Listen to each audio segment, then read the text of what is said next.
ഇന്ന് കൊലയാളി ഭീകരരുടെ തൊട്ടടുത്തു വരെ നമ്മുടെ ധീര ജവാന്മാരെത്തി. നേർക്കുനേർ കണ്ടു, വെടിയുതിർത്തു. നാളെ അവരെ വെടിവെച്ച് കൊല്ലും, അല്ലെങ്കിൽ ജീവനോടെ പിടിക്കും. യാതൊരു സംശയവുമില്ല അക്കാര്യത്തിൽ. പക്ഷെ രാജ്യം ചോദിക്കുന്നു, ഇത് മതിയോ? ഭീകരർക്ക് ആളുമായുധവും നൽകി അവരെ ഒരുക്കുന്ന, നമ്മുടെ രാജ്യത്തെ വെല്ലുവിളിക്കുന്ന പാകിസ്ഥാൻ എന്ന ശത്രുരാജ്യത്തിന് ശക്തമായ മറുപടി കൊടുക്കണ്ടേ?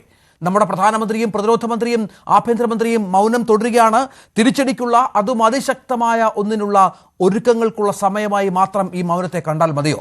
അണിയറയിൽ അതിശക്തമായ തയ്യാറെടുപ്പുകളോ?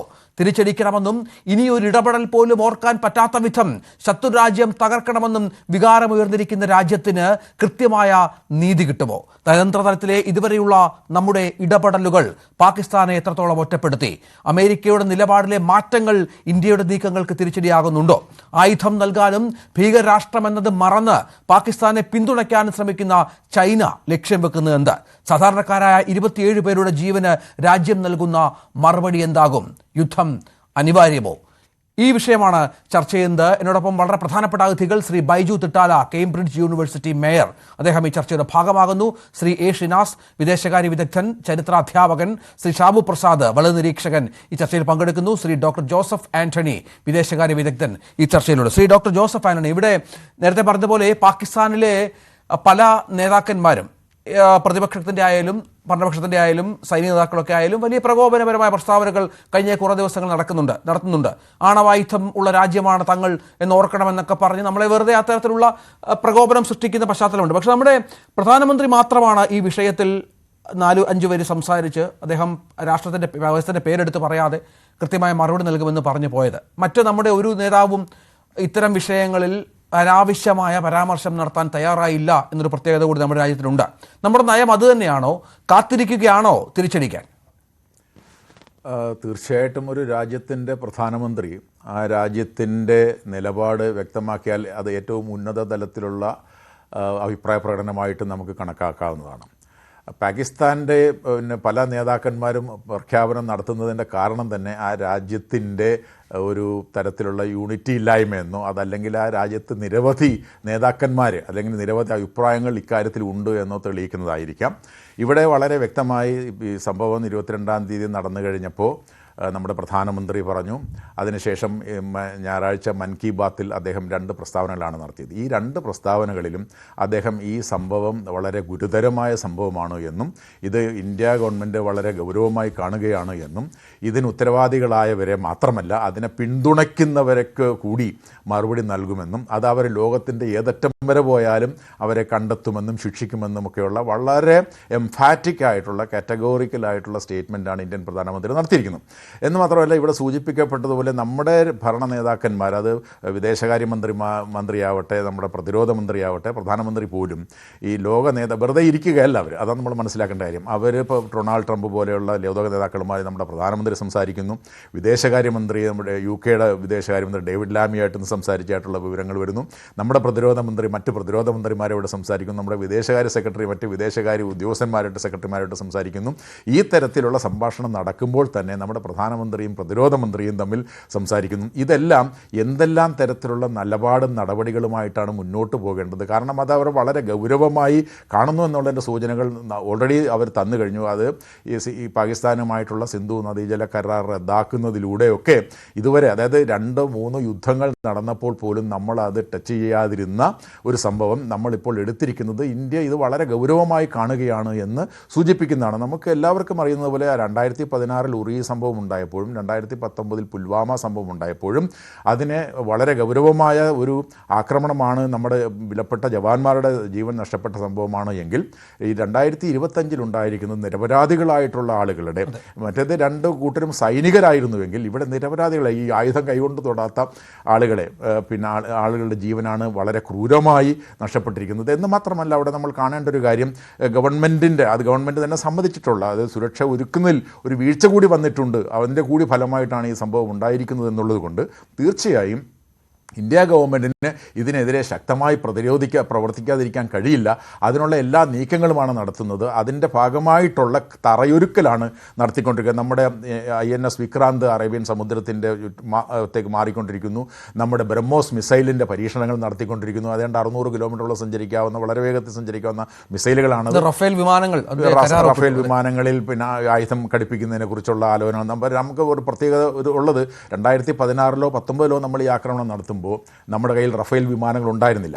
അപ്പോൾ റഫേൽ വിമാനങ്ങൾ ഉൾപ്പെടെ ഉപയോഗിച്ചുകൊണ്ട് നമ്മുടെ കര, നാവികസേന എല്ലാം ചേർന്നുകൊണ്ടുള്ള ആക്രമണത്തെക്കുറിച്ചുള്ള പ്ലാനുകൾ നടക്കുന്നുണ്ട് എന്ന് വേണം കരുതേണ്ട. പിന്നെ ഏത് തരത്തിലുള്ള ആക്രമണമാണ് നടത്തേണ്ടത്? കാരണം ഇവിടെ സൂചിപ്പിക്കുന്ന പോലെ പാകിസ്ഥാൻ പറയുന്നുണ്ട് ഞങ്ങൾ ന്യൂക്ലിയർ ആയതുകൊണ്ട് ഞങ്ങൾ തിരിച്ചടിക്കുമെന്നൊക്കെ പറയുന്നത് വാസ്തവത്തിൽ നമുക്കറിയാം അവിടുത്തെ സേനകളുടെ ആയുധം ആധുനികവൽക്കരിക്കുന്നതിനൊന്നും പൈസ കൊടുക്കാൻ കഴിയാത്ത സ്ഥിതിയിൽ ഈ ആണവായുധം കയ്യിലുണ്ടെന്ന് പറഞ്ഞിട്ട് മാത്രം കാര്യമില്ല. ആണവായുധങ്ങൾ ആധുനികവൽക്കരിക്കണം, മോഡേണൈസ് ചെയ്ത് അപ്ഡേറ്റ് ചെയ്തുകൊണ്ടിരിക്കണം.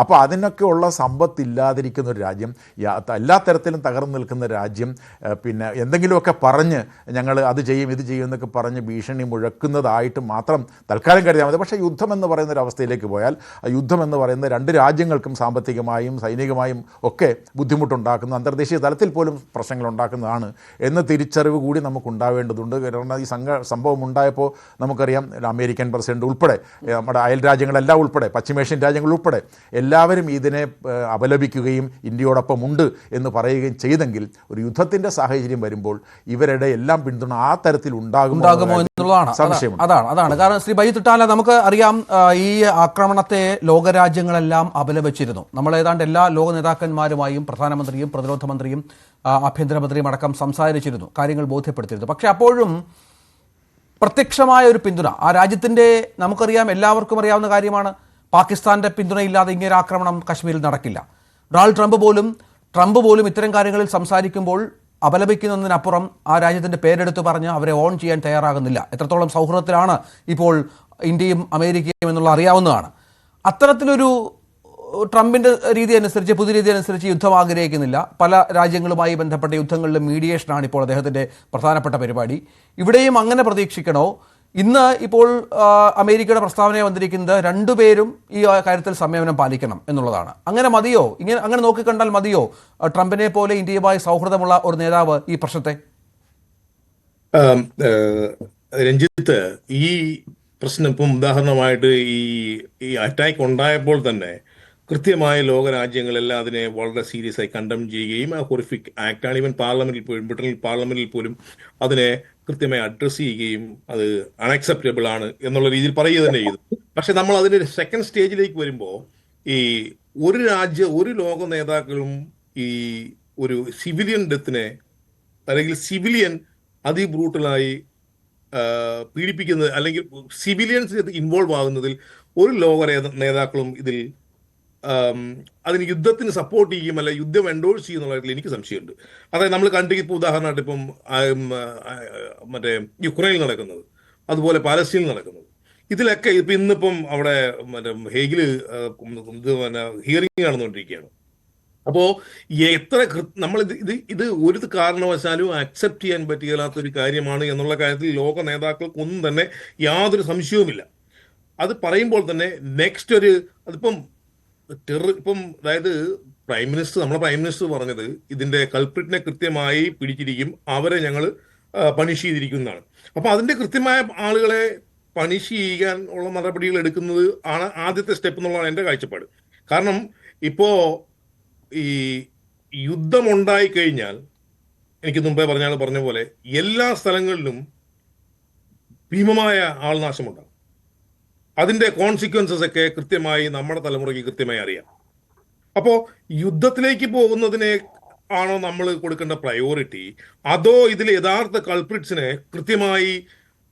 കൃത്യമായി ടാർഗറ്റ് ചെയ്യുകയും അവരെ കൃത്യമായി അതായത് അവരോട് റിട്ടാലിയേറ്റ് ചെയ്യുക എന്നുള്ളതിനെ ആണ് ഇതിന്റെ കൃത്യമായ ഒരു നിലപാടുന്നത്. ഇപ്പൊ ഉദാഹരണമായിട്ട് ഇപ്പം ഞാൻ പറയാം, അവിടെ ഇപ്പൊ ഈ ഡാം തുറന്നുവിട്ട് വെള്ളപ്പൊക്കമാണ് അവിടെ.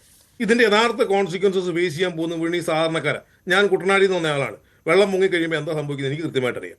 അതായത് അപ്പൊ ആ ഒരു അവസ്ഥ, അതായത് ഈ ലേമനെ ഒരു കാര്യം നമ്മൾ അക്സെപ്റ്റ് ചെയ്യുന്നു, ഈ സിവിലിയൻസിനെയാണ് അറ്റാക്ക് ചെയ്തിരിക്കുന്നത്, കൃത്യമാണ്.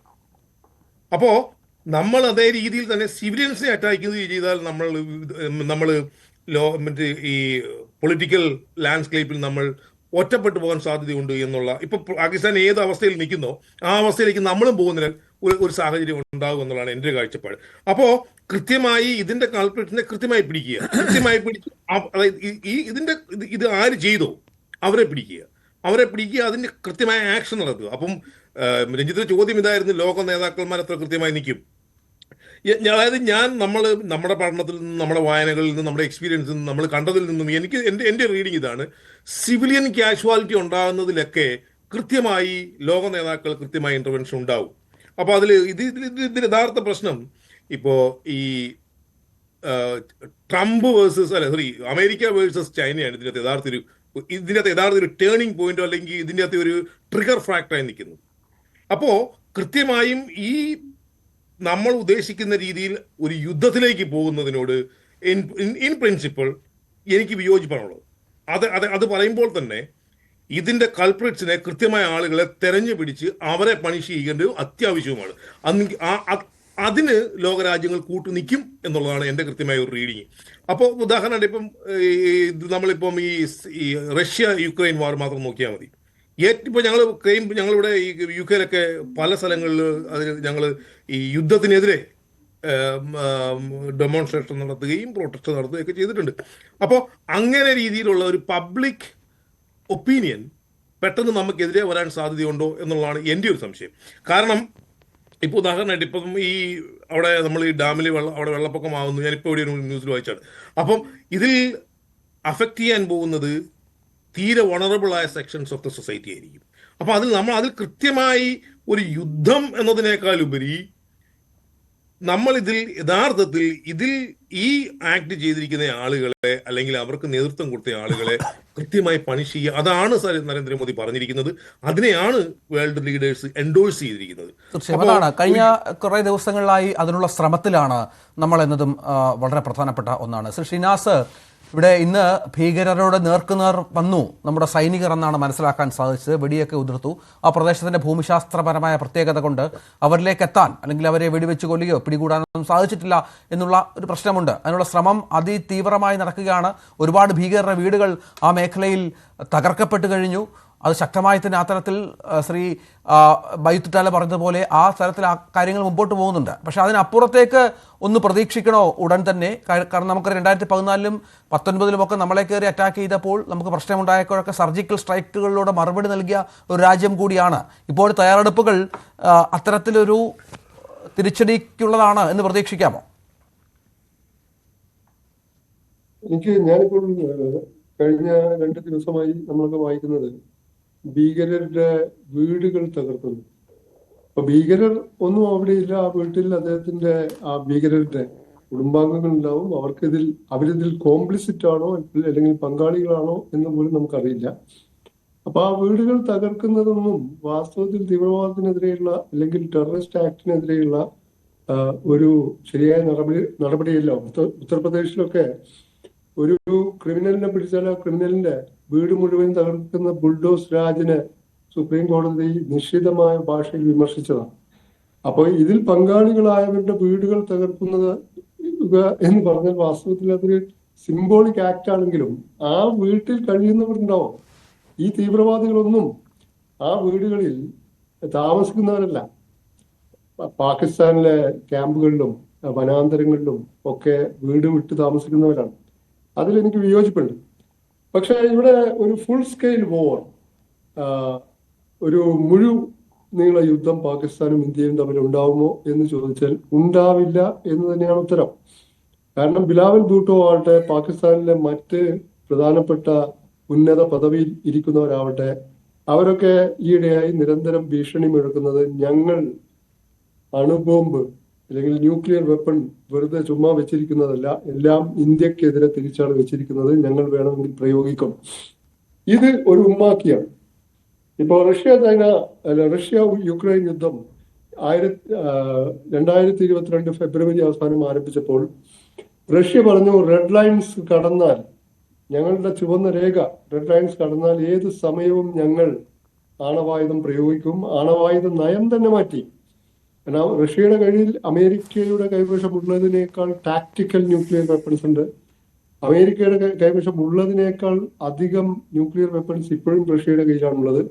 റെഡ് ലൈൻസ് പലതവണ ലംഘിക്കപ്പെട്ടു. എന്നിട്ട് പോലും nuclear weapons, tactical nuclear weapons എന്ന് പറഞ്ഞാൽ ഒരു ചെറിയ പ്രദേശം മൊത്തം ചാമ്പലാക്കുന്ന ന്യൂക്ലിയർ വെപ്പൺസ് ആണ്, അതുപോലും പ്രയോഗിച്ചില്ല. കാരണം ന്യൂക്ലിയർ വെപ്പൺസ് ആദ്യം, ഇപ്പൊ ഇന്ത്യയുടെ നയം തന്നെ ആദ്യം നമ്മൾ ന്യൂക്ലിയർ വെപ്പൺസ് ഉപയോഗിക്കില്ല എന്നാണ്. പാകിസ്ഥാൻ ന്യൂക്ലിയർ ബട്ടണിൽ കൈ അമർത്തിയാൽ, അങ്ങനെ ഒരു മഹാ അവിവേകം, അസംബന്ധം പാകിസ്ഥാൻ കാണിച്ചാൽ ഇന്ത്യയുടെ ചില നഗരങ്ങളും ചില പ്രദേശങ്ങളും ഒക്കെ ചാമ്പലാകുമെങ്കിലും പാകിസ്ഥാൻ എന്ന രാജ്യം ഭൂപടത്തിൽ, ലോക ഭൂപടത്തിൽ ഉണ്ടാവില്ല എന്ന് പാകിസ്ഥാനിൽ ആർക്കും അറിയാം. ഇപ്പോൾ ഒരു യുദ്ധജ്വരം പാകിസ്ഥാനിൽ സൃഷ്ടിക്കേണ്ടത് പാക് പാർട്ടികളുടെയും പ്രത്യേകിച്ച് പാക് സൈന്യത്തിന്റെയും ആവശ്യമാണ്. കാരണം പാകിസ്ഥാൻ നേരത്തെ ജോസഫ് ആന്റണി സാർ സൂചിപ്പിച്ചതുപോലെ തന്നെ സാമ്പത്തികമായി പാപ്പരാണ്. ലോകം മുഴുവൻ ഭിക്ഷാപാത്രവുമായി തെണ്ടുകയാണ്. കഴിഞ്ഞ സെപ്റ്റംബറിലാണ് $7 ബില്യൺ IMF നിന്ന് കടം വാങ്ങിയത്. ഗ്യാസ് ഇല്ല അവിടെ, ഇലക്ട്രിസിറ്റി ഇല്ല, പണപ്പെരുപ്പമാണ്, എല്ലാറ്റിനും വിലക്കയറ്റമാണ്. ഇങ്ങനെയുള്ള രാജ്യം മാത്രമല്ല, പാകിസ്ഥാൻ ഒരുപാട് ആഭ്യന്തര പ്രശ്നങ്ങൾ നേരിടുന്നുണ്ട്. ഇപ്പോൾ 2-3 ദിവസം മുമ്പാണ് പാകിസ്ഥാനിലെ ബലൂചിസ്ഥാൻ പ്രവിശ്യയിൽ ബലൂച്ച് ലിബറേഷൻ ആർമി ഒരു ബസ് ബോംബാക്രമണത്തിൽ തകർത്ത് 10 പാക് സൈനികരെ വധിച്ചത്. കഴിഞ്ഞ മാസം മധ്യത്തിലാണ് പാകിസ്ഥാനിൽ ജാഫർ എക്സ്പ്രസ് എന്ന ട്രെയിൻ തട്ടിക്കൊണ്ട് പോയി ബലൂച്ച് ലിബറേഷൻ ആർമി തന്നെ 26 പേരെ ബന്ദികളാക്കി വധിച്ചത്. അതിൽ 18 പേരും പാക് സൈനികരായിരുന്നു. അതുപോലെ ഈ ഖൈബർ പഖ്തൂൺഖ്വ പ്രവിശ്യയിൽ തഹ്രീക്ക് താലിബാൻ പാകിസ്ഥാൻ എന്ന സംഘടന, എന്ന തീവ്രവാദ സംഘടന പാകിസ്ഥാൻ സൈന്യത്തിനെതിരെയും അവരോട് വിയോജിപ്പുള്ള മറ്റ് മുസ്ലിം സംഘടനകൾക്കെതിരെയും മുസ്ലിങ്ങൾക്കെതിരെയും ഇച്ഛാനുസാരം ആക്രമണം നടത്തുകയാണ്. പാക് സൈന്യത്തിന്റെ വലിയ ഒരു നല്ലൊരു വിഭാഗം ഇതൊക്കെ നേരിടാനാണ് വിന്യസിച്ചിരിക്കുന്നത്. മാത്രമല്ല, സിന്ധിൽ ഒരു കനാൽ പ്രൊജക്ടിന്റെ പേരിൽ ജനങ്ങൾ കുറച്ചു കാലമായി തെരുവിലാണ്. പഞ്ചാബ് അസ്വസ്ഥമാണ്. ഇമ്രാൻഖാനെ പിടിച്ച് ജയിലിലിട്ടതിന് പഞ്ചാബിൽ സൈന്യത്തിനെതിരെ വലിയ തോതിലുള്ള ജനരോഷമുണ്ട്. ഇത്തരത്തിലുള്ള ആഭ്യന്തര പ്രശ്നങ്ങളിൽ നിന്ന് ജനശ്രദ്ധ തിരിച്ചുവിടാനും പാക് വികാരം, ഇന്ത്യാവിരുദ്ധ വികാരം ആളിക്കത്തിച്ചാൽ പാകിസ്ഥാൻ ഒന്നിക്കും എന്നുള്ള ഒരു സങ്കല്പമുണ്ടായിരുന്നു. അതുപോലും ഈ പഹൽഗാം ആക്രമണത്തോടെ തെറ്റി എന്നാണ് പാകിസ്ഥാനിൽ നിന്നുള്ള വാർത്തകൾ സൂചിപ്പിക്കുന്നത്. അപ്പോ പാകിസ്ഥാൻ ഈ ന്യൂക്ലിയർ ഉമാക്കി അവര് ഇതാക്കുന്നത് ഞങ്ങൾക്കുണ്ട്. ഇന്ത്യക്ക് പാകിസ്ഥാനേക്കാൾ എണ്ണത്തിൽ ഏതാണ്ട് ഏറെക്കുറെ തുല്യമാണെങ്കിലും ഇന്ത്യക്ക് പാകിസ്ഥാനേക്കാൾ അഡ്വാൻസ്ഡ് ആയിട്ടുള്ള ന്യൂക്ലിയർ വെപ്പൺസ് ഉണ്ട്. ഇന്ത്യക്ക് ഇപ്പോൾ നേരത്തെ സൂചിപ്പിച്ചതുപോലെ റഫേൽ വിമാനങ്ങളൊക്കെ ഉള്ള സ്ഥിതിക്ക് പാക് അതിർത്തി നിയന്ത്രണ രേഖ കടക്കാതെ തന്നെ ആക്രമിക്കാൻ പറ്റും. പക്ഷെ പഴയ ബാലക്കോട്ടിൽ നടന്ന ആക്രമണം പോലെ ഒരു ഭീകര ക്യാമ്പ് തകർത്തിട്ടൊന്നും കാര്യമില്ല. കാരണം പാകിസ്ഥാനിൽ 100 കണക്കിന് ഭീകര പരിശീലന ക്യാമ്പുകളുണ്ട്. ഒരു സിംബോളിക് ആക്ട് എന്നുള്ള നിലയ്ക്ക് പാകിസ്ഥാൻ ഇപ്പോൾ ആഗ്രഹം വാസ്തവത്തിൽ ഒരു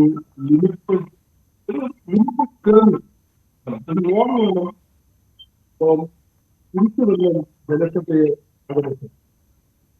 അതിനുവേണ്ടിയുള്ള കളിയാണ് പാകിസ്ഥാൻ കളിക്കുന്നത്. അതുകൊണ്ട് ഇന്ത്യ വളരെ ശ്രദ്ധാപൂർവം വിവേകപൂർവം ഇതിന്റെ ഉത്തരവാദികളാണ്, ഭീകരമാണ്, അത് ശരിയാണ്.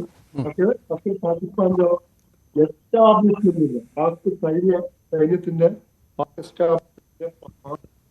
ഡീപ് സ്റ്റേറ്റിന്റെ സജീവമായ പ്രോത്സാഹനവും പിന്തുണയും ലഭിച്ച ഭീകരർ വളരെ ആസൂത്രിതമായി നടത്തിയ ഭീകരാക്രമണമാണ് ഇത്.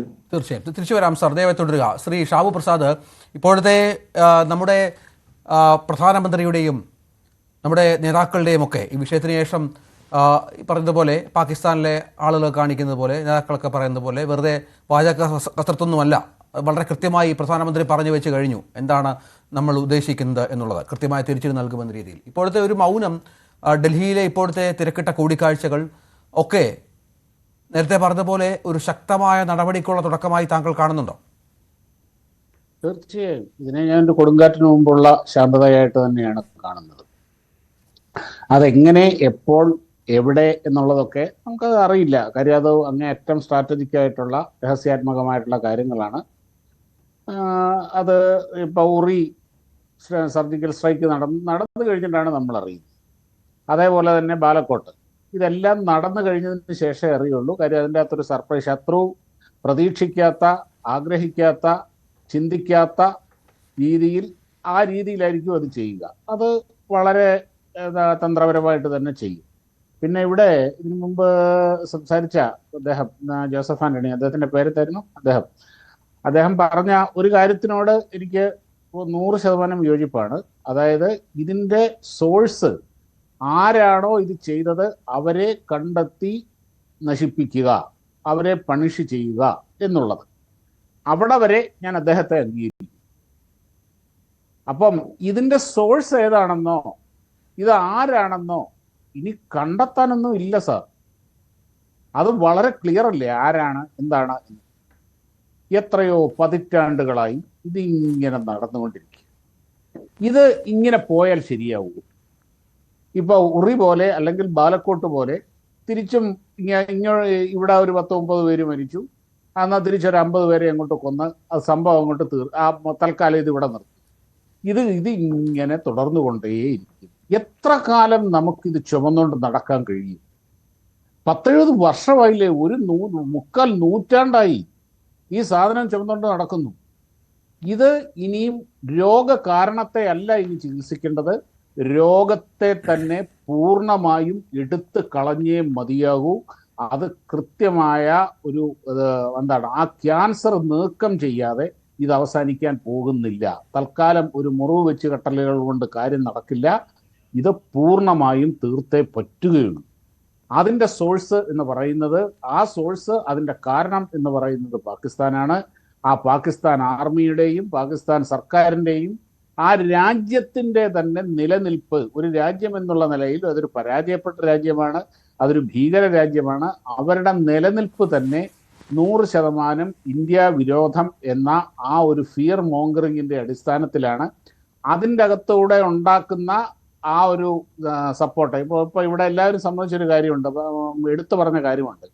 പാകിസ്ഥാൻ അതിഭീകരമായ സാമ്പത്തിക ദുരന്തത്തിലാണ്. തകർന്ന എല്ലാ ഒരു രാജ്യമെന്നുള്ള നിലയിൽ അതിൻ്റെ എല്ലാ മേഖലയിലും അത് തകർന്നു. എക്കണോമിക്കലി തകർന്നു. ഇൻഫ്ലേഷൻ, ഭീകരമായ ഇൻഫ്ലേഷൻ. അരി കിട്ടാനില്ല, ഗോതമ്പ് കിട്ടാനില്ല, പച്ചക്കറി ഇല്ല. എന്തിന്, കുക്കിംഗ് ഗ്യാസ് പോലും പ്ലാസ്റ്റിക് കവറിൽ നിറച്ചുകൊണ്ട് പോകുന്ന ചില സീനൊക്കെ കണ്ടു നമ്മൾ അടുത്താണ്. അത്രമാത്രം ഭീകരമായ ഒരവസ്ഥയിൽ ജനങ്ങൾ മുഴുവനും തിരിഞ്ഞിരിക്കുകയാണ്. ഈ സമയത്ത് പതിറ്റാണ്ടുകളായി ജനങ്ങളെ ഒന്നിപ്പിക്കാനായിട്ട് പ്രയോഗിച്ചിരിക്കുന്ന ഒരു തന്ത്രമുണ്ട്, ഈ ഇന്ത്യ വിരുദ്ധ വികാരം ഇളക്കി വിടുക. അതിനുവേണ്ടി കരുതിക്കൂട്ടി അവർ വളരെ കാൽക്കുലേറ്റഡ് ആയിട്ട് ചെയ്ത ഒരു പണിയാണ് ഈ ചെയ്തിരിക്കുന്നത്. അതിനുവേണ്ടിയാണ് ഇവർ ഞങ്ങൾ ആറ്റം ബോംബിടും, അവിടെ സിന്ധുവിലൂടെ രക്തപ്പുഴയൊഴുക്കും, അങ്ങനെ ചെയ്യും. ഇതെല്ലാം അവിടുത്തെ ജനങ്ങളെ പറ്റിക്കാൻ വേണ്ടിയിട്ട് മാത്രം ചെയ്യുന്ന കാര്യമാണ്. ആ ജനങ്ങളുടെ പിന്തുണ അവർക്ക് ആവശ്യമാണ്. അവർ ഈ പറഞ്ഞാൽ ഉറിയോ ബാലക്കോട്ടോ അങ്ങനെ അതുപോലെയൊക്കെയുള്ള ഒരു ലിമിറ്റഡ് സ്ട്രൈക്ക് അവർ ആഗ്രഹിക്കുന്നുണ്ട്, അവർ അത് പ്രതീക്ഷിക്കുന്നു. ഇത്രമാത്രം. അതുകൊണ്ട് തന്നെ അവരത് പ്രതീക്ഷിക്കാത്ത കാര്യം ചെയ്യുക എന്നുള്ളതാണ് ഇനി ഇന്ത്യക്ക് ചെയ്യാനുള്ളത്. നോക്കൂ, ഇത് തന്നെയായിരുന്നു ഈ ഹമാസ് ഇസ്രായേലിനോടും ചെയ്തത്. ഇത് നമുക്ക് കൃത്യമായിട്ട് പ്രതികരിക്കാം. ഇസ്രായേലിന് എങ്ങനെയാണോ ഗാസ മുനമ്പ്, ഏതാണ്ട് അതുപോലെ തന്നെയാണ് ഇന്ത്യക്ക് പാകിസ്ഥാൻ. ഇന്ത്യയുടെ ഗാസയാണ് പാകിസ്ഥാൻ എന്ന് പറയുന്നത്. അവരെന്തായിരുന്നു അന്ന് അവിടെ പ്രതീക്ഷിച്ചത്? എന്തിനായിരുന്നു അവർ അന്ന് ആ സ്ട്രൈക്ക് അവിടെ നടത്തിയത്, ആ ആക്രമണം അവിടെ നടത്തിയത്? അറബ് രാജ്യങ്ങൾ ഏതാണ്ട് എല്ലാം തന്നെ ഇസ്രായേലിനോട് അടുത്തുകൊണ്ടിരിക്കുന്നു. ഈവൻ സൗദി അറേബ്യ പോലും ഇസ്രായേലിനോട് കൂടുതൽ അടുക്കാൻ ശ്രമിക്കുന്നു. UAE നയതന്ത്രബന്ധം സ്ഥാപിക്കുന്നു. അങ്ങനെ ഇസ്രായേലിന്റെ സ്വീകാര്യത മുസ്ലിം ലോകത്ത് ഏറി വരുന്നു. ഇത് അവരുടെ സംബന്ധിച്ചിടത്തോളം അവരുടെ നിലനിൽപ്പിന് പ്രശ്നമാണ്. അപ്പോൾ ഇങ്ങനെ ഒരു സ്ട്രൈക്ക് നടത്തി ഇസ്രായേലിനെ ഒരു യുദ്ധത്തിന്, ഒരു തിരിച്ചടിക്ക് പ്രേരിപ്പിച്ചുകൊണ്ട് ഈ അടുത്തുകൊണ്ടിരുന്ന, അങ്ങനെ ഇസ്രായേലിന് അനുകൂലമായി വന്നുകൊണ്ടിരുന്ന അറബ് ലോകത്തെ, മുസ്ലിം ലോകത്തെ ആ ഒരു യൂണിഫിക്കേഷൻ, അവരുടെ ആ ഒരു അത് ഇല്ലാതാക്കുക എന്നതായിരുന്നു അവരുടെ ഉദ്ദേശം. അവർ കുറെ പേരെ തട്ടിക്കൊണ്ടുപോയി അവർ കുറെ നെഗോഷിയേറ്റ് ചെയ്യും, കുറെ പേരെ തിരിച്ചുവിടും, തിരിച്ചും അവർ ഗാസയെ കുറെ കൊണ്ട് ബോംബിടും, ഒരു 1-2 മാസം അങ്ങനെ നിൽക്കും, അത് അവസാനിക്കും. ഇത്രയും കാലം തുടർന്നു വന്നത് അങ്ങനെ. എന്നാൽ ഒരിക്കലും അവർ പ്രതീക്ഷിച്ച രീതിയിലുള്ള തിരിച്ചടിയല്ല ഉണ്ടായത്. ഇസ്രയേല് ആ ഗാസയെ ചാരക്കൂനയാക്കിയിരിക്കുക. അതിൻ്റെ അകത്ത് സ്ത്രീകളും കുട്ടികളും സിവിലിയൻസും ഒക്കെ കൊല്ലപ്പെട്ടിട്ടുണ്ട്. അത് നല്ലതാണോ ചീത്തയാണോ എന്ന് ചോദിച്ച ഒരു കാര്യമുണ്ട്. ഈ നിലനിൽപ്പ് പ്രശ്നമാകുമ്പോൾ, നിലനിൽപ്പിന് നേരെയുള്ള ചോദ്യങ്ങൾ ഉയരുമ്പോൾ, നിലനിൽപ്പിന് നേരെയുള്ള ആക്രമണം വരുമ്പോൾ അവിടെ ഈ മനുഷ്യത്വവും മനസാക്ഷിയും ഒക്കെ സെക്കൻഡറി ആണ്. അത് അങ്ങനെയാണ്. കാര്യം നിലനിൽപ്പാണ് അവിടുത്തെ പ്രശ്നം. ശരി. ഈ ലോകം മുഴുവനും അവർക്കെതിരെ തിരിഞ്ഞു. ഇസ്രായേലിനെതിരെ വലിയ ജനരോഷം ഉണ്ടായി. അവർക്കെതിരെ UN അസംബ്ലിയിൽ പ്രമേയങ്ങൾ വന്നു. അവർ മൈൻഡ് ചെയ്യുന്നില്ലല്ലോ. കാര്യം ഈ ഹമാസ് എന്ന് പറയുന്ന ആ ഭീകരക്കൂട്ടത്തിനെ ഉന്മൂലനം ചെയ്യുക, അത് അവസാനത്തെ ഹമാസുകാരനെയും തീർത്തിട്ടേ അവരത് നിർത്തൂ. ഇത് ഇനിയും ഇത് നമുക്കിത് ഇപ്പൊ ഇവിടെ ചെയ്തതിനൊരു പ്രതികാരം എന്നുള്ളതിന് പ്രതികാരമൊന്നും അല്ല വേണ്ടത്. ഇത് ഇനി ഉണ്ടാവരുത്. ഇത് എന്നേക്കുമായി അവസാനിപ്പിച്ചേ പറ്റുള്ളൂ. ആ രീതിയിലുള്ള ഒരു നടപടിയായിരിക്കും ഇന്ത്യയുടെ ഭാഗത്തു നിന്ന് ഉണ്ടാവുക എന്നുള്ള കാര്യത്തിൽ സംശയമൊന്നുമില്ല. പിന്നെ ഈ ആറ്റം ബോംബ് എന്ന് പറഞ്ഞ ഒറ്റ കാര്യം കൂടെ, ആറ്റം ബോംബ് എന്ന് പറഞ്ഞുകൊണ്ട് ഈ പാകിസ്ഥാൻ ഇങ്ങനെ പേടിപ്പിക്കും. കൃത്യമായ അവര് ഇന്ത്യ ഇട്ടുകൊടുത്ത ചൂണ്ടയിലായി കൊടുത്തിരിക്കുന്നത്. അങ്ങനെ ആറ്റം ബോംബ് കാണിച്ച് ഭീഷണിപ്പെടുത്തി ഒരുപക്ഷെ ഈ ലോക രാജ്യങ്ങളുടെ, ലോക സമൂഹത്തിനുള്ളിൽ പാകിസ്ഥാൻ കൂടുതൽ ഒറ്റപ്പെട്ടുകൊണ്ടിരിക്കുകയാണ്. ശരി, തിരിച്ചു വരാം ശ്രീ ജോസഫ് ആന്റണി. ഇവിടെ ഇന്ന് ഉണ്ടായ നമ്മളെയൊക്കെ വല്ലാതെ ഒന്ന് ഒരുപക്ഷെ അത്ഭുതപ്പെടുത്തി. അതായത് ഈ തുർക്കിയുടെ ഈ വിഷയത്തിലെ ഒരു ഇടപെടലാണ്. അതായത് നമുക്കറിയാം, ഈ ഒരു കാലത്ത് പാകിസ്ഥാൻ ആയുധവും പണവും ഒക്കെ നൽകിയിരുന്നത് അമേരിക്ക ആയിരുന്നു. പിന്നീട് ഭീകരവാദം ബുമറാങ് ആയതോടെ പാകിസ്ഥാൻ ഇതുമായി ബന്ധപ്പെട്ടുള്ള പിന്മാറ്റം, അമേരിക്ക തന്നെ പിന്മാറുന്ന പശ്ചാത്തലം ഉണ്ടാകുന്നു. ഈയിടെ അടുത്ത കാലത്ത് പാകിസ്ഥാൻ്റെ പട്ടാള മേധാവിയൊക്കെ പറഞ്ഞു, ഞങ്ങൾ അമേരിക്കയ്ക്ക് വേണ്ടി 4 പതിറ്റാണ്ടോളം ഭീകരവാദത്തെ പ്രോത്സാഹിപ്പിച്ചിരുന്ന ആളുകളാണ് എന്നുള്ളത്. പക്ഷേ ഇപ്പോൾ ഈ തുർക്കി പാകിസ്ഥാന്റെ പുതിയ പങ്കാളികൾ എന്ന തരത്തിൽ വരുന്നു. അവർക്ക് എന്താണ് ഇന്ത്യൻ ഉപഭൂഖണ്ഡത്തിലെ പൊളിറ്റിക്സിൽ കാര്യം എന്നൊരു പ്രധാനപ്പെട്ട ചോദ്യമുണ്ടല്ലോ. ഒപ്പം ചൈനയും ആ തരത്തിലുള്ള ചില യുദ്ധവിമാനങ്ങളൊക്കെ അങ്ങോട്ട് അയച്ചു എന്ന് അറിയിക്കുന്നു. ഇതൊക്കെ എന്തിൻ്റെ ലക്ഷണമാണ്? എന്താണ് ഇവരൊക്കെ ഉദ്ദേശിക്കുന്നത്? ഇത്ര ഭീകരവാദത്തെ ഇങ്ങനെ പ്രോത്സാഹിപ്പിക്കുന്ന, വളരെ കൃത്യമായി തന്നെ അവരാണ് ഇതിൻ്റെ പിന്നിലെന്ന് ലോകത്തിന് വ്യക്തമായിട്ടും ഈ രാജ്യങ്ങളൊക്കെ ഉദ്ദേശിക്കുന്നത് എന്താണ് ഈ പുതിയ ലോകക്രമത്തിൽ? 2 രാജ്യങ്ങളുടെ പിന്തുണയെക്കുറിച്ചാണ് രഞ്ജിത്ത് പറഞ്ഞത്. ഒന്ന് തുർക്കിയും ഒന്ന് ചൈനയും. തുർക്കി വാസ്തവത്തിൽ ഈ പശ്ചിമേഷ്യൻ രാഷ്ട്രീയത്തിൽ സൗദി അറേബ്യക്കെതിരായിട്ടോ അല്ലെങ്കിൽ ഇറാനെതിരായിട്ടോ പുതിയ ഒരു ശക്തിയായി ഉയർന്നു വരാൻ ശ്രമിക്കുന്ന രാജ്യമാണ്. അതുകൊണ്ട് തന്നെ ഈ മേഖലയിലെല്ലാം അവരവരുടെ സ്വാധീനം വർദ്ധിപ്പിക്കാൻ വളരെ കാൽക്കുലേറ്റഡ് ആയിട്ടുള്ള ശ്രമം നടത്തുന്നുണ്ട്. നമുക്കറിയാം, നമ്മൾ 2019 ഈ 370 നമ്മുടെ 370 പിൻവലിച്ച സമയത്ത് വളരെ ശക്തമായി അതിനെ എതിർക്കുകയും പാകിസ്ഥാൻ്റെ നിലപാടുകളെ പിന്തുണയ്ക്കുകയും ചെയ്ത രാജ്യമാണ് തുർക്കി. അങ്ങനെ ആ ഒരു അർത്ഥത്തിൽ പാകിസ്ഥാൻ്റെ കാശ്മീർ നയങ്ങളോട് വളരെയധികം പിന്തുണ പ്രഖ്യാപിച്ചിട്ടുള്ള ഒരു രാജ്യമാണ് തുർക്കി. അതുകൊണ്ട് അവർ തീർച്ചയായിട്ടും ഇനിയുള്ള ദിവസങ്ങളിലും, ഇപ്പോൾ തന്നെ നമുക്ക് നേരത്തെ തന്നെ വാർത്തകൾ വന്നിരുന്നു, പാകിസ്ഥാനെ പിന്തുണയ്ക്കുന്ന രീതിയിലുള്ള നിലപാടുകൾ തന്നെയാണ് തുർക്കി എടുക്കുന്നത്. അതുകൊണ്ടാണ് അവർ ആയുധം ഉൾപ്പെടെയുള്ളവ നൽകിക്കൊണ്ട് ഇവരെ പിന്തുണയ്ക്കാനുള്ള ഇതായിട്ട് മുന്നോട്ട് വരുന്നത്. മറ്റൊന്ന് ചൈനയാണ്. ഈ ചൈന നമുക്കറിയാം, ചൈനയും പാകിസ്ഥാനും തമ്മിലുള്ള ബന്ധം വളരെ തീവ്രമായ, വളരെ ഗാഢമായ ബന്ധമാണ് ഈ ചൈനയും പാകിസ്ഥാനും തമ്മിലുള്ളതെന്ന് നമുക്കറിയാം. നമുക്കറിയാം, ചൈനയും അമേരിക്കയും തമ്മിലുള്ള ബന്ധം സ്ഥാപിക്കുന്നതിന് മധ്യവർത്തികളായിട്ട് നിന്നത് അക്കാലത്ത് 1970 പാകിസ്ഥാനാണ്. അപ്പോൾ അങ്ങനെ ചൈനയും പാകിസ്ഥാനും തമ്മിൽ അന്നു മുതൽ തുടങ്ങിയ, ഒരുപക്ഷെ 1962 ശേഷം അതിശക്തമായിട്ട് ആരംഭിച്ച ബന്ധമാണ് പാകിസ്ഥാനും ചൈനയും തമ്മിലുള്ളത്. അത് ഇപ്പോൾ അതിദൃഢമായി മാറിയിരിക്കുന്നു. കാരണം വെച്ചാൽ നമുക്കറിയാം, നമ്മുടെ പാക് ഒക്കുപ്പൈഡ് കാശ്മീരിലൂടെ പോലുമാണ് ബെൽറ്റ് റോഡ് ഇനിഷ്യേറ്റീവ് പദ്ധതി, ചൈനയുടെ ബെൽറ്റ് റോഡ് ഇനിഷ്യേറ്റീവ് പദ്ധതി പോകുന്നത്. അവിടെ ചൈന പാകിസ്ഥാൻ ഇക്കണോമിക് കൊറിഡോർ എന്ന് പറയുന്ന അത് കടന്നു പോകുന്നതിന് വേണ്ട $60 ബില്യൺ നിക്ഷേപിച്ചുകൊണ്ടുള്ള പ്രവർത്തനങ്ങളാണ്, അവിടെ വികസന പ്രവർത്തനങ്ങളാണ് നടത്തിക്കൊണ്ടിരിക്കുന്നത്. അവർക്ക് വളരെ തന്ത്രപ്രധാനമായ അറബിക്കടലിൽ ചൈനയിൽ നിന്ന് നേരിട്ട് എത്തുന്നതിനെ ഗ്വാദർ കണ്ടെയ്നർ തുറമുഖത്തിലൂടെ എത്തുന്നതിന് വേണ്ടിയിട്ടുള്ള പ്രവർത്തനങ്ങൾ നടത്തിക്കൊണ്ടിരിക്കുകയാണ്. എന്ന് മാത്രമല്ല ചൈനയും ഇന്ത്യയും തമ്മിലുള്ള നിലനിൽക്കുന്ന ശത്രുതയിൽ ഒരു പ്രധാനപ്പെട്ട ഒരു പിന്തുണയായി ചൈന കാണുന്നത് പാകിസ്ഥാനെയാണ്.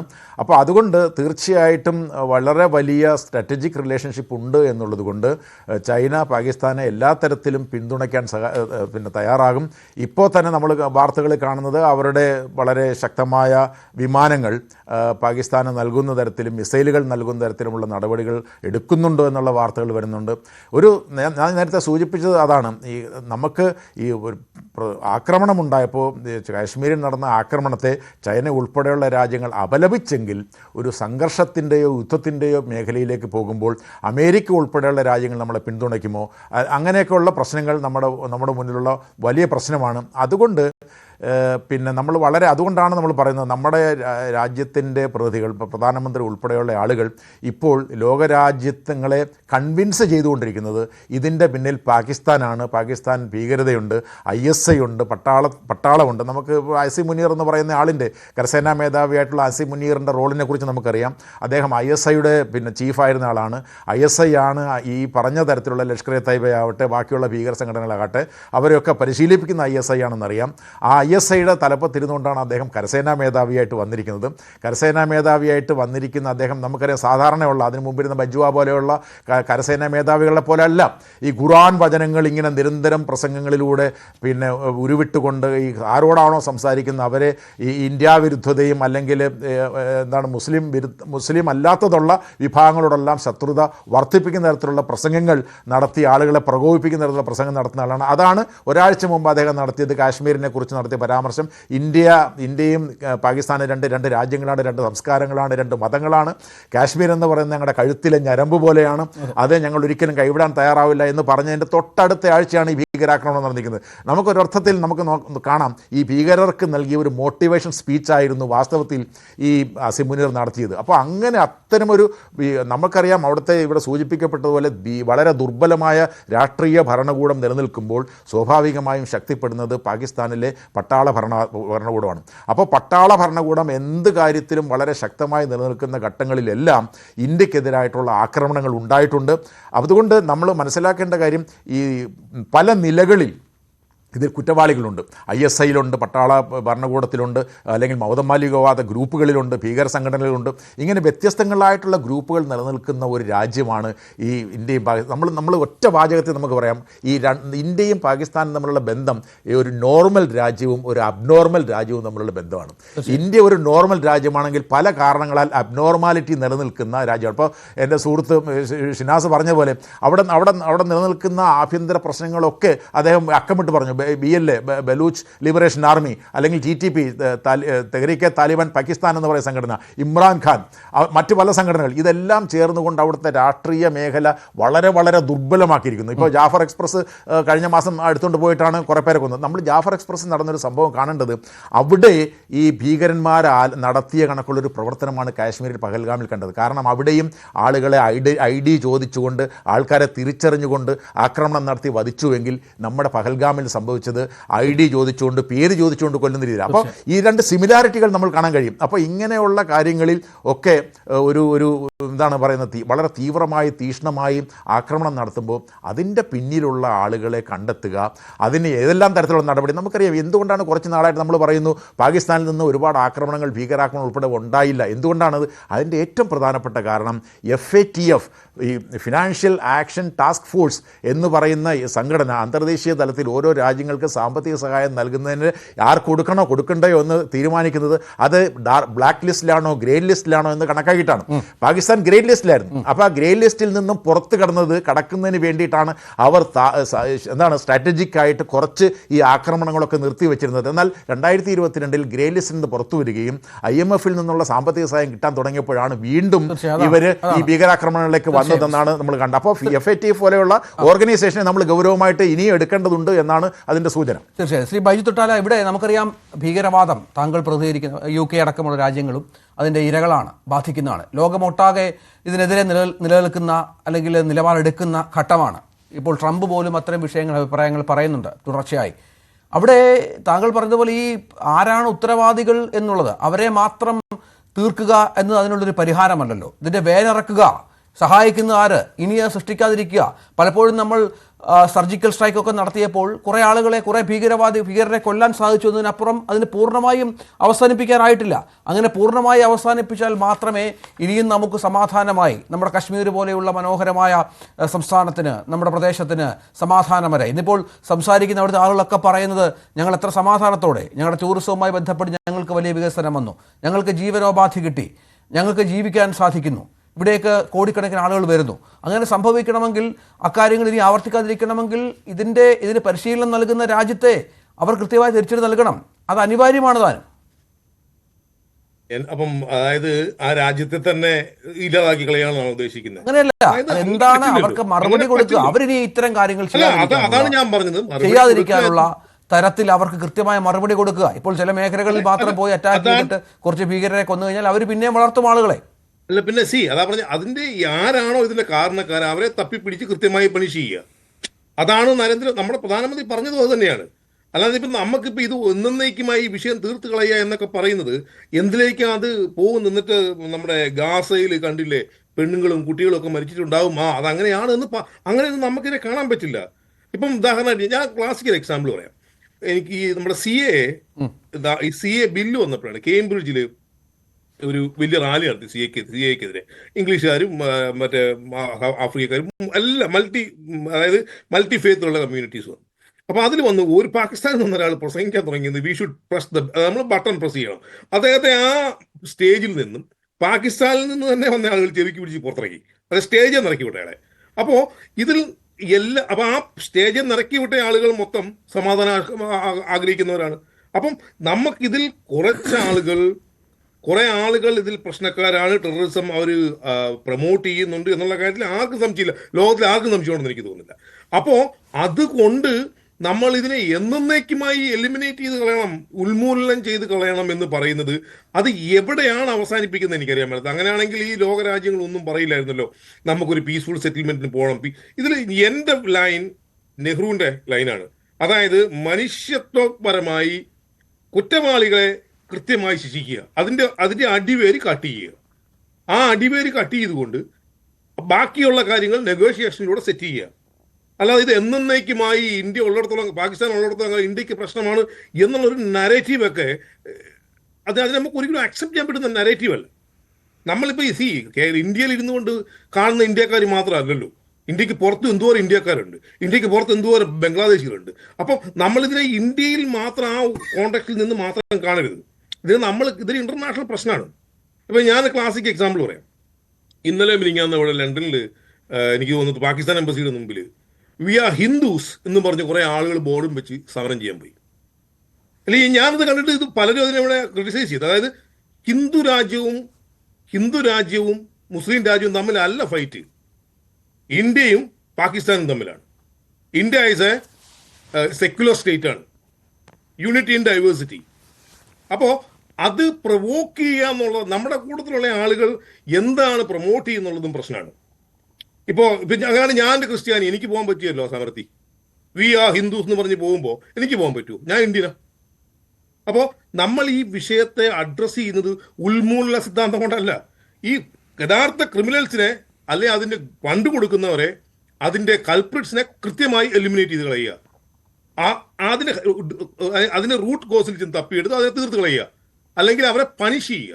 അതിന് പകരം നമ്മളിത് എന്നേക്കുമായി തീർത്ത് കളഞ്ഞേക്കണം എന്നാ പറയുന്നെങ്കിൽ, ഇപ്പോൾ ഗാസയുടെ കാര്യം തന്നെ പറയും. ഗാസ ഇപ്പോഴും വിധിപ്പിക്കൊണ്ടിരിക്കുകയാണ്.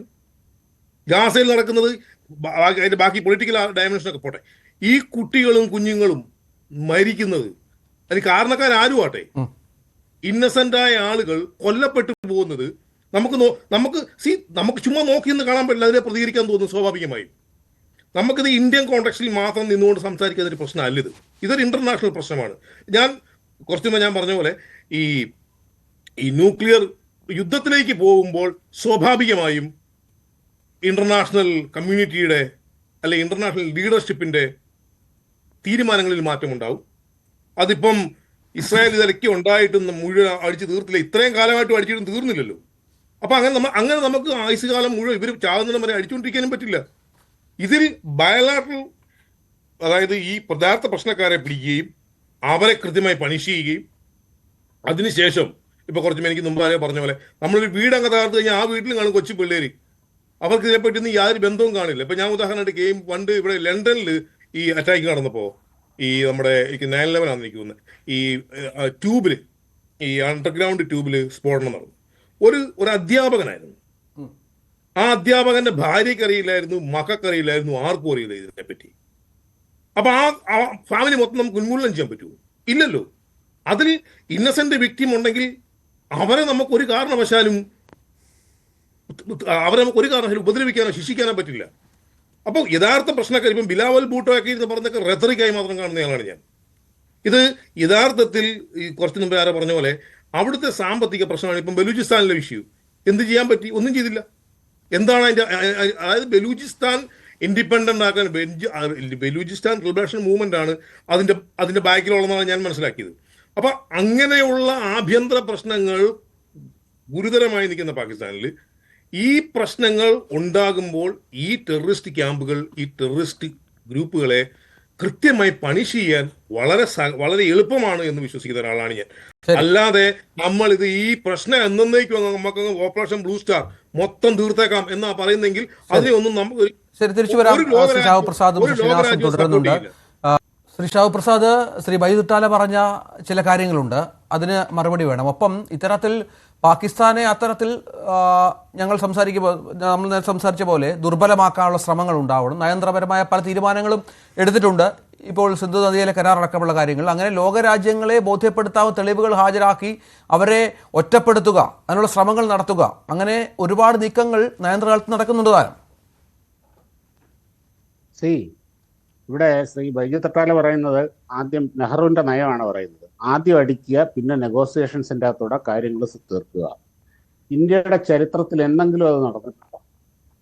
ആദ്യം അടിച്ച 47-ലെ ആദ്യത്തെ യുദ്ധത്തിൽ, പാകിസ്ഥാനുമായിട്ടുള്ള ആദ്യത്തെ യുദ്ധത്തിൽ പൂർണ്ണമായും ഇന്ത്യൻ യൂണിയനിൽ ലയിച്ചു കഴിഞ്ഞ ആ പ്രദേശം പാകിസ്ഥാൻ ആക്രമിച്ചു കയറി.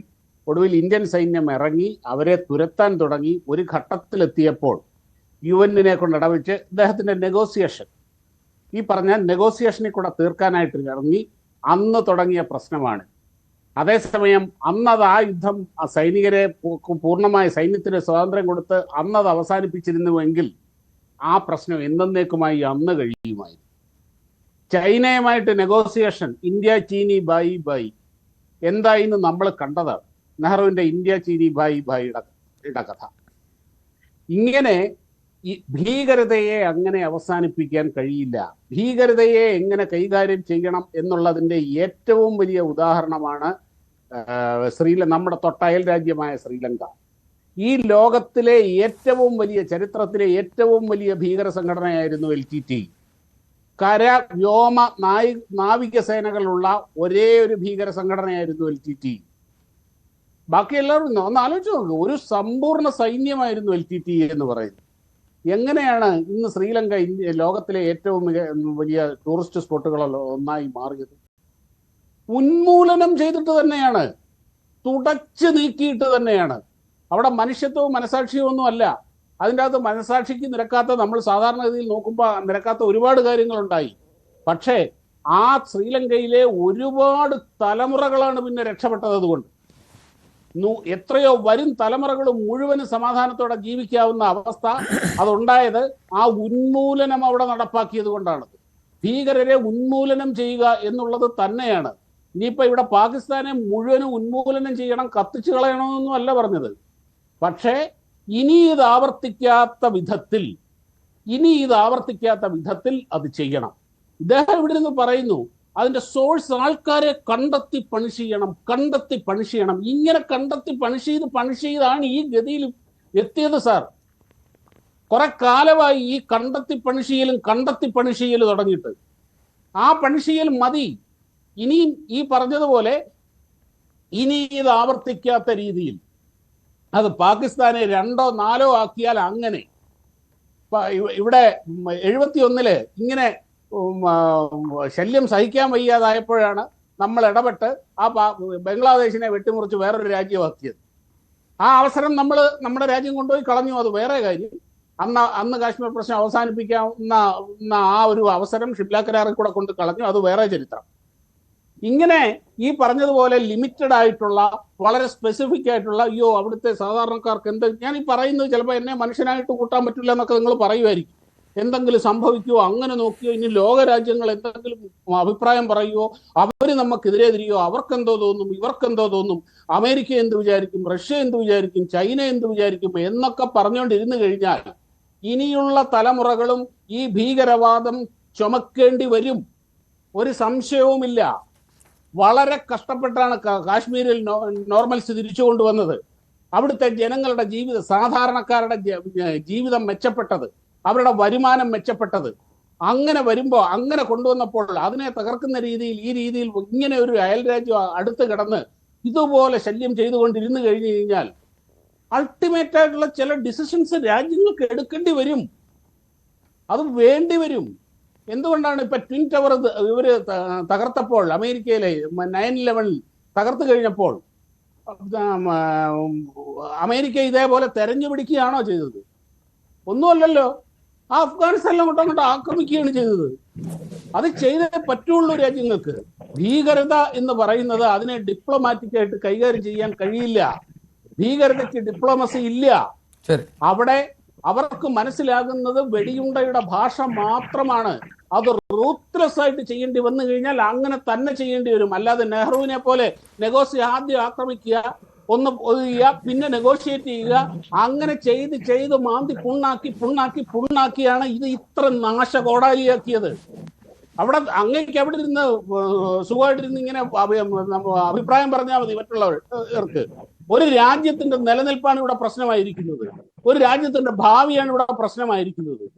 ഇതുപോലൊരു മഹാമാരണം അടുത്ത് കടന്ന് ഇതുപോലെ മാന്തി പുണ്ണാക്കിക്കൊണ്ടിരുന്നു കഴിഞ്ഞാൽ സഹിക്കുന്നതിനൊരു പരിധിയുണ്ട്.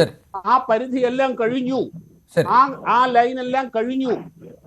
ഇനിയുള്ളത് എങ്ങനെ വേണം എന്നുള്ളതൊന്നും നമുക്ക് പറയാൻ പറ്റില്ല. അത് സർക്കാർ തീരുമാനിക്കണം. ശരി. Shri major general, retired major general Shri Indrabalan sir കൂടി ചേരുന്നുണ്ട്. ശ്രീ ഇന്ദ്രബാലൻ, ഇവിടെ വലിയ ചർച്ചകൾ ഡൽഹിയിൽ നടക്കുന്നുണ്ട്, കൂടിക്കാഴ്ചകൾ നടക്കുന്നുണ്ട്.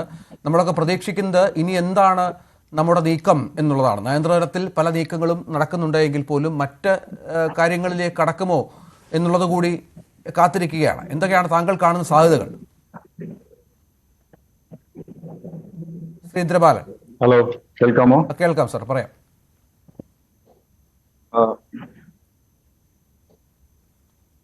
എന്റെ അനുമാനത്തില് ഗവൺമെന്റ് ഒരു കാലിബ്രേറ്റഡ് സ്റ്റെപ്സ് ആണ് എടുക്കാൻ പോകുന്നത്. ഡെഫിനറ്റ്ലി സ്ട്രോങ് സ്റ്റെപ്സ് എടുക്കും. അത് ആർക്കും അനുമാനം ചെയ്യാൻ പറ്റില്ല, പാകിസ്ഥാനും അനുമാനം ചെയ്യാൻ പറ്റില്ല. അങ്ങനത്തെ പ്ലാനിങ് നടന്നുകൊണ്ടിരിക്കുകയാണ്. അതിനെപ്പറ്റി പ്രിപ്പറേഷൻ നടന്നുകൊണ്ടിരിക്കുകയാണ്. അത് നമുക്ക് റിവീലും ചെയ്യാൻ പറ്റില്ല. പക്ഷെ അത് എത്തുന്നവരെ they will be some definitive actions. അത് ആക്ഷൻസ് നമുക്ക് ഓൾറെഡി ബോർഡേഴ്സില് കുപ്വാരയിലും പൊഞ്ചിലും LOC-ലും ഒരുപാട് ഫയറിംഗ് മിലിറ്ററി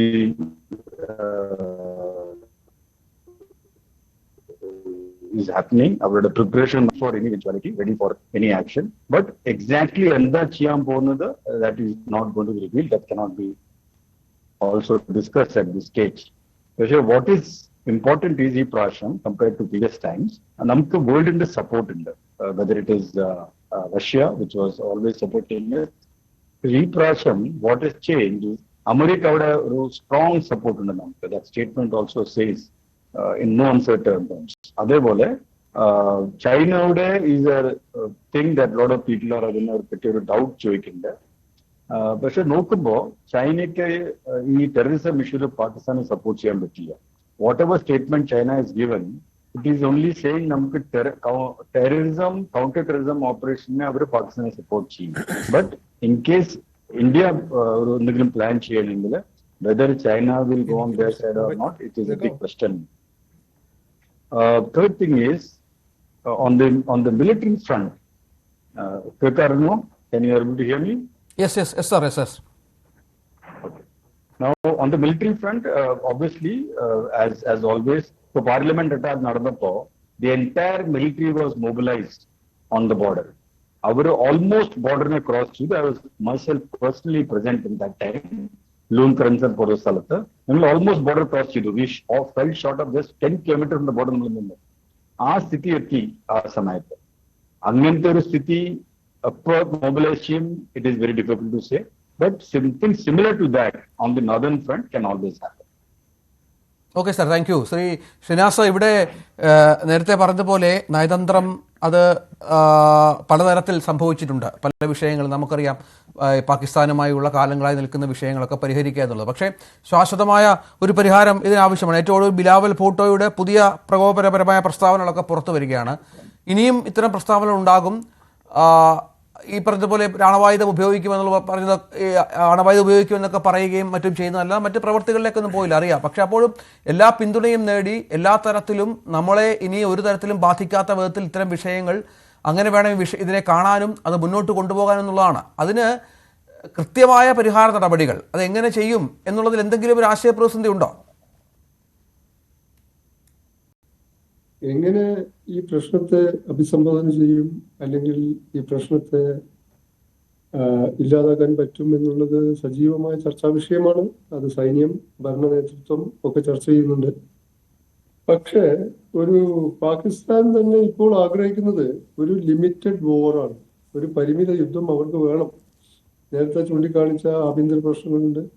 അതുപോലെ തന്നെ പാകിസ്ഥാൻ സൈന്യത്തിന് ഈയിടെ പാകിസ്ഥാനിലൊരു പത്രം, ഡ്രോണാണെന്ന് തോന്നുന്നു എഴുതിയത്, അദ്ദേഹം പാകിസ്ഥാനിലെ സൈനിക മേധാവി ഉണ്ടല്ലോ, അസീം മുനീർ, അദ്ദേഹത്തിന് പാകിസ്ഥാനിലൂടെ ട്രെയിനിൽ പോലും സുരക്ഷിതമായി സഞ്ചരിക്കാൻ പറ്റാത്ത രീതിയിൽ അരക്ഷിതമാണ് പാകിസ്ഥാനിലെ അവസ്ഥ. സാമ്പത്തിക സ്ഥിതി എന്ന് പറഞ്ഞാൽ പാപ്പരാണ്. അപ്പൊ ഇങ്ങനെ ജനവികാരം പാക് ഭരണ നേതൃത്വത്തിനും സൈന്യത്തിനും വരെ എതിരായിട്ട് നിൽക്കുന്ന ഒരു സമയം തന്നെയാണ് തെരഞ്ഞെടുത്തത്. നേരത്തെ ജോസഫ് ആന്റണി ചൂണ്ടിക്കാണിച്ചതുപോലെ ഈ അസീം മുനീറിന്റെ ഒരാഴ്ച മുമ്പുള്ള ഈ ഭീകരാക്രമണം നടത്തുന്നതിന് ഒരാഴ്ച മുമ്പുള്ള പ്രസംഗം ഭീകരാക്രമണത്തിനുള്ള മുറവിളിയായിരുന്നു. വാസ്തവത്തിൽ നടത്തൂ ഭീകരാക്രമണം എന്നുള്ള സന്ദേശമായിരുന്നു. അത് ജഗുലാർ വെയിനാണ് ഏത് കാശ്മീർ പാകിസ്ഥാന്റെ. ഈ 1948 പാക് അധീന കാശ്മീർ പിടിച്ചടക്കിയത് ഡെമോക്രാറ്റിക് വിൽ പ്രകാരമല്ല, അഗ്രഷനായിരുന്നു. ആക്രമിച്ചാണ് ആ കാശ്മീർ താഴ്വരയുടെ 3 ഭാഗം, അതിനേക്കാൾ കൂടുതൽ കൊണ്ടുപോയത്. 16% കാശ്മീരിന്റെ ഭാഗം ചൈനയുടെ കൈവശമാണ്. പിന്നെ ഇന്ത്യയുടെ ഭാഗമായിട്ടുള്ള കാശ്മീർ.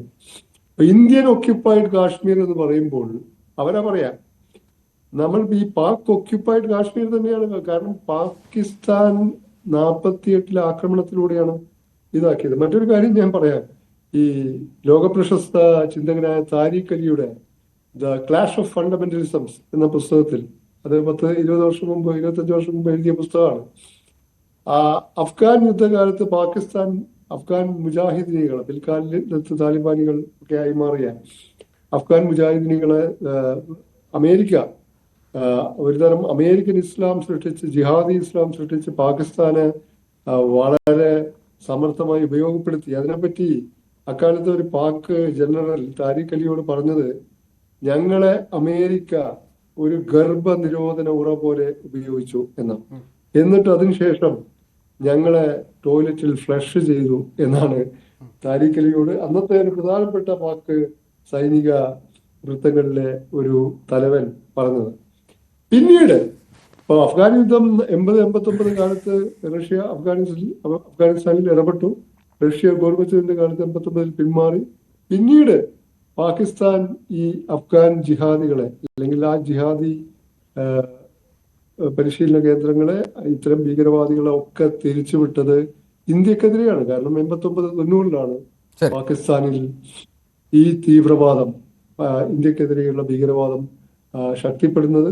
90-കളിൽ ശക്തിപ്പെട്ടു. ഏതാണ്ട് ഇപ്പം 30-35 കൊല്ലമായി അത് നടക്കുന്നു. ഇനിയൊരു കാര്യം കൂടി, പാകിസ്ഥാന് ഒരു ഒരു ഒരു ഒരു ഷെനാരിയോ ഇങ്ങനെ, പാകിസ്ഥാന് കാശ്മീർ കിട്ടി, കാശ്മീരാണല്ലോ ജഗുലാർ വെയിൻ, എന്നാൽ അടങ്ങിയിരിക്കുമോ? ഇല്ല, നമ്മൾ കൊടുക്കാൻ പോകുന്നില്ല. അതാണ് ശ്രീ ബൈജു തൊണ്ട വളരെ പെട്ടെന്ന് 30 സെക്കൻഡ് താങ്കൾക്ക് ഒരു എന്തോ പറയാനുണ്ടോ? ഷൈജു അതിനോട് എനിക്ക് പറയാനുള്ളത്, കണ്ടെത്തി പണിഷ് ചെയ്യണമെന്ന് ഞാൻ പറഞ്ഞതല്ല, ഇന്ത്യൻ പ്രധാനമന്ത്രി ലോകത്തോട് പറഞ്ഞതാണ്. അത് ഹിന്ദിയിലാണ് പറഞ്ഞത്, ഞാൻ അതാ കോട്ട് ചെയ്തത്. പിന്നെ രണ്ടാമത് താങ്കൾ പറഞ്ഞത് നെഹ്റു കാശ്മീർ ഇഷ്യൂ ആണ്. എൻ്റെ അറിവ് ശരിയാണെങ്കിൽ ഈ ചൈനീസ് ഇൻവേഷൻ, ബോർഡറിൽ ഇൻവേഷൻ ഉണ്ടായപ്പോഴത്തേക്കും നമ്മുടെ ഇപ്പോഴത്തെ പ്രധാനമന്ത്രിയായിരുന്നു. അപ്പോൾ തന്നെ നിങ്ങൾ പറഞ്ഞാണ് പോളിസി എങ്കിൽ അപ്പോൾ തന്നെ ചൈന കയറി പിടിച്ചെടുത്ത് ചൈനയിലെ പ്രധാനമന്ത്രിയും ഇന്ത്യൻ പ്രധാനമന്ത്രിയാണ്. അങ്ങനെയല്ല എന്നുള്ള എൻ്റെ റീഡിങ്. അത്രയേ ഉള്ളൂ. ശരി, നന്ദി ശ്രീ ബൈജു തൊട്ടാല. ഒപ്പം ശ്രീ എ ഷിനാസ്, ഷാബു പ്രസാദ്, ശ്രീ ജോസഫ് ആന്റണി ഈ ചർച്ചയുടെ ഭാഗമായതിന് ശ്രീ മേജർ ജനറൽ ഇന്ദ്രപാലൻ സാറും ഈ ചർച്ചയിൽ ഇടയ്ക്ക് പങ്കെടുത്തിരുന്നു. നാളെ മറ്റൊരു വിഷയമായി എത്താം. നമസ്കാരം.